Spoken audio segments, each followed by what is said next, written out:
మహాదేవుడును మన రక్షకుడు అయిన యేసుక్రీస్తు వారి శ్రేష్టమైన నామంలో ఉదయకాల మన్నా అనే చక్కని కార్యక్రమాన్ని చూస్తున్న మీ అందరికీ నిండు హృదయంతో వందనాలు.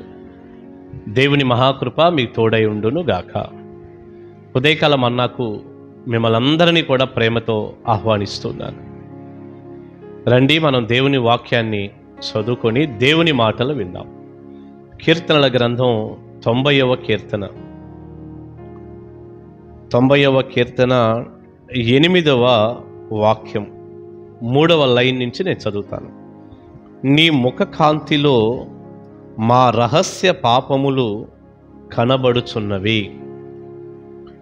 నీ ముఖ కాంతిలో మా రహస్య పాపములు కనబడుచున్నవి అంటున్నాడు భక్తుడైన మోషే. 90వ కీర్తన దైవజనుడైన మోషే రాశాడు. ప్రియులారా, మోషే చాలా గొప్ప భక్తుడు, తిరుగులేని ఒక ఆత్మీయ నాయకుడు. ఇశ్రాయేలు ప్రజలను ఐగుప్తు బానిసత్వం నుండి విడిపించి పాలు తేనెలు ప్రవహించే కనాను దేశానికి దాదాపు 30 లక్షల మంది ప్రజలను నడిపించిన గొప్ప నాయకుడు దైవజనుడైన మోషే. అలాంటి దైవజనుడు అంటున్నాడు, అయ్యా, నీ ముఖకాంతిలో మా రహస్య పాపాలు మాకు కనపడుతున్నాయి. దేవుని ముఖాన్ని మోషే చూశాడట. ఆయన ముఖాన్ని చూసినప్పుడు ఆ ముఖ కాంతిలో మోషే రహస్య పాపాలు, మోషేవే కాదు, మా రహస్య పాపాలు అన్నాడు. మోషే కానీ అక్కడున్న ప్రజలు కానీ ఎవరైనా కానీ వారి రహస్య పాపాలు కనపడుతున్నాయట. ఎవ్వరికీ కనపడనటువంటి రహస్యంగా ఉన్న ఆ తప్పులు, ఆ పొరపాట్లు దేవుని ముఖం చూసినప్పుడు కనపడుతున్నాయి అంటున్నాడు దైవజనుడు. ప్రియబిడ్డ, నేను నిన్నొక మాట అడుగుతాను. వాక్యం చెప్పే నేను కానీ వాక్యం వినే మీరు కానీ మనం ఎవరో మోషే అంతటి వాళ్ళం కాదు కదా. ఆయనతో పోల్చుకోలేం కదా.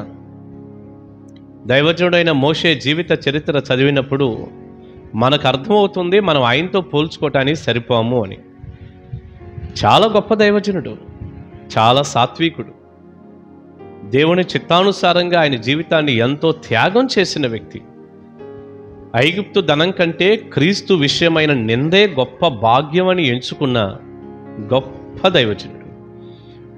ఆయన రహస్య పాపాలు, పొరపాట్లే దేవుని ముఖకాంతిలో కనపడుతుంటే మరి మన రహస్య పాపాలు దేవుని ముఖకాంతిలో మనకు కనపడొద్దా?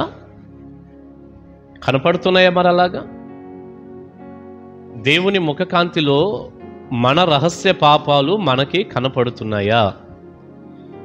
ప్రియులారా, నిజంగా ఈ రోజున దేవుని మందిరానికి మనం వెళ్తే దైవజనుడు దేవుని వాక్యం అందిస్తాడు.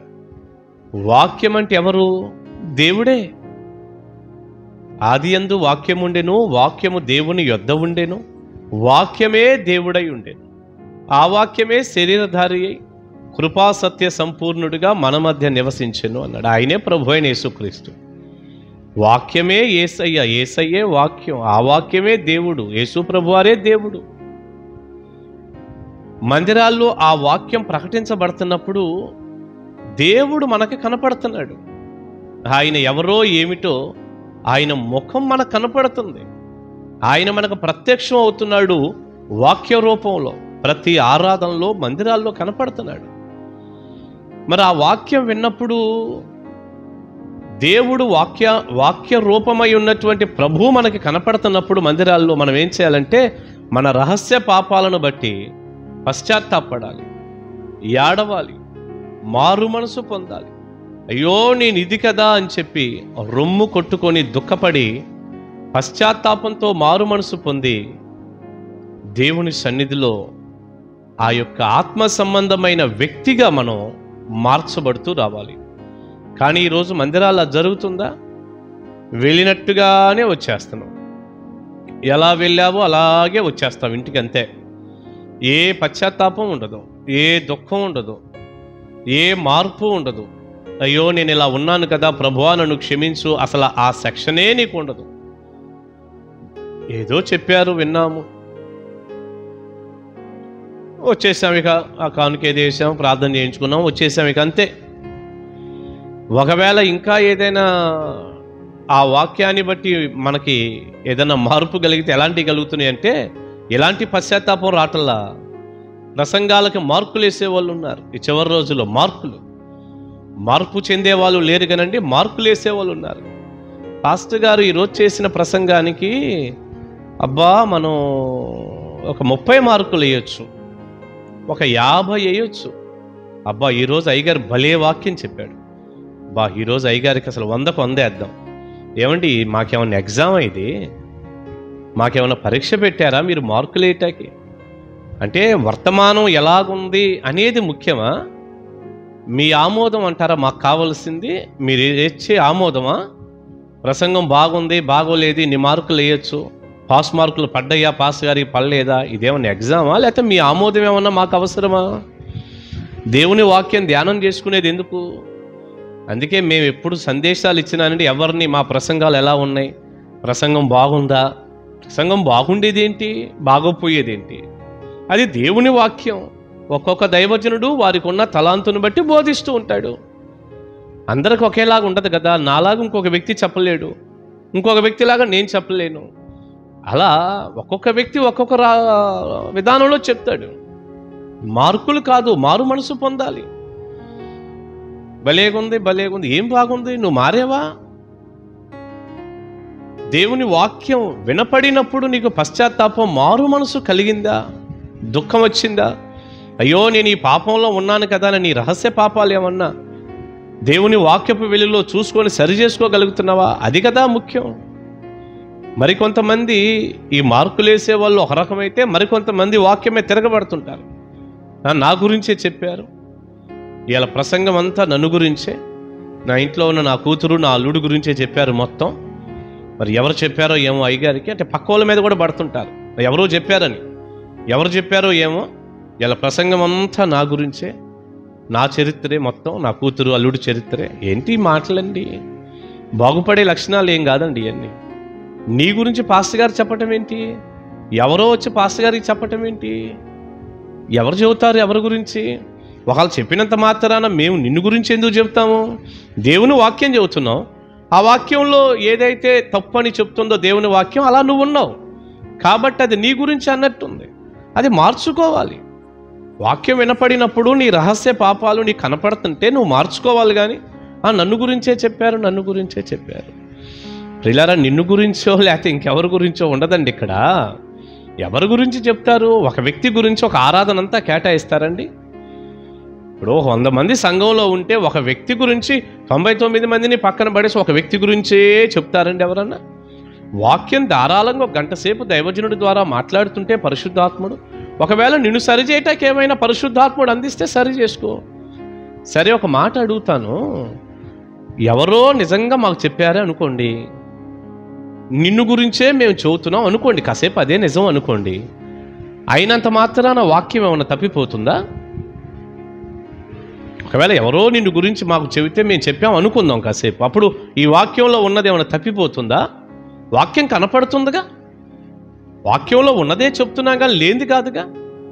వాళ్ళు వచ్చి నిన్ను గురించి మాకు చెప్పినంత మాత్రాన ఇప్పుడు వాక్యం తప్పిపోయిద్దా? వాక్యంలో ఉన్నది నిజం కాకుండా పోతుందా? ప్రియులారా, ఇలా ఎందుకు మనిషి ఆలోచించడో నాకు ఆశ్చర్యంగా ఉంటుంది. మంచిది కాదు. ఇలాంటి ఆలోచనలు మంచివి కాదు. ఎవరి గురించి ఏం చెప్పరు. చెప్పినా దైవజనులు ఎవరో చెప్పిన మాటలు తీసుకొని ఏదో జనాన్ని, అది ఆ సెక్షనే ఉండదండి.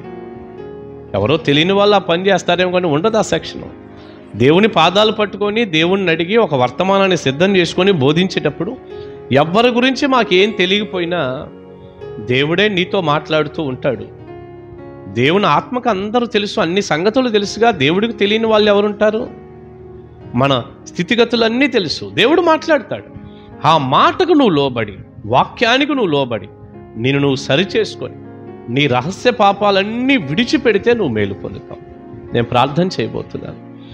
మోషే అంటున్నాడు, నీ ముఖకాంతిలో అయ్యా మా రహస్య పాపాలు కనపడుతున్నాయి అంటున్నాడు. రే బిడ్డ, దేవుని సన్నిధికి వెళ్ళిన ప్రతిసారి ఏదైనా ఒక్కటి వదిలేసాయి. దేవుడు నీతో మాట్లాడాడు, ఇలా ఉన్నావని వదిలే, సరిచేసుకో. నీ లోపాన్ని చూసుకో, పక్క వాళ్ళ లోపాలు మనకెందుకు? నీ లోపాన్ని చూసుకో.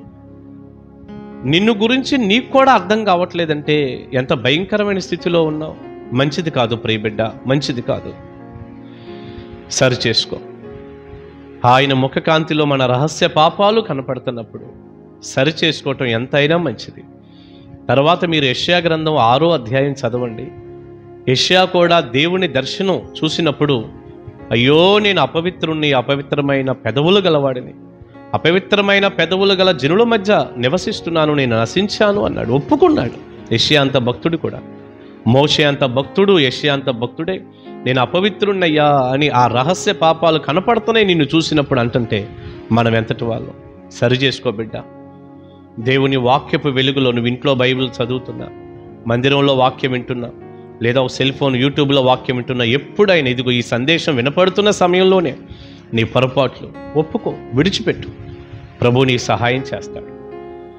ఎన్ని ఆశీర్వాదాలు నువ్వు పొందుతావు. అలా విడిచిపెట్టిన నీవు ఇక్కడా దీవించబడతావు, పరలోకంలో కూడా ఉంటావు. ప్రభువా, నీ ముఖకాంతిలో నా రహస్య పాపాలు నేను చూసుకొని సరి చేసుకుంటాను, పశ్చాత్తాపడతాను, నాకు నీ కృప సహాయం చేయమని అడుగు. వేడుకుందాం, ప్రార్థన చేసుకుందాం. మహాపరిశుద్ధుడా, ప్రేమగల తండ్రి, వెతబడిన ఈ సందేశం మీ బిడ్డలకు దీవెనకరంగా చేయండి నాయన. మీకే వందనాలు చెల్లిస్తూ ఉన్నాను. ఈ వాక్య ఆశీర్వాదాలు నిండారులుగా మీ బిడ్డలకు కలుగునుగాక. తోడుగా ఉండి సహాయం చేయండి, కృప చూపించండి. మీ ముఖ కాంతిలో మా రహస్య పాపాలు మేము చూసుకున్నప్పుడు కలిగేటటువంటి పశ్చాత్తాపం ప్రతి బిడ్డకి ఇవ్వండి. మందిరానికి వెళ్ళినప్పుడు తిరగబడకూడదు కానీ మార్పు చెందాలి అని మేము నేర్చుకుంటున్నాం. అటు కృప దయచేయండి నాయన. వాక్యము వెల్లడైనప్పుడు ప్రతి ఒక్కరూ వారిని వారు చూసుకొని సరిచేసుకొని దీవించబడే కృప దయచేయండి. ఈరోజంతా మీ సన్నిధి ప్రతి బిడ్డకు తోడుగా ఉంచండి. యేసు నామాని ప్రార్థన మనవులు అడుగుచున్నాము తండ్రి. ఆమేన్, ఆమేన్, ఆమేన్. Praise the lord. దేవుని మహాకృప మీకు తోడై ఉండును గాక. ఆమేన్. మన ఛానల్ సబ్స్క్రైబ్ చేసుకోకపోతే తప్పకుండా చేసుకోండి. కలుసుకుందామా? God bless you.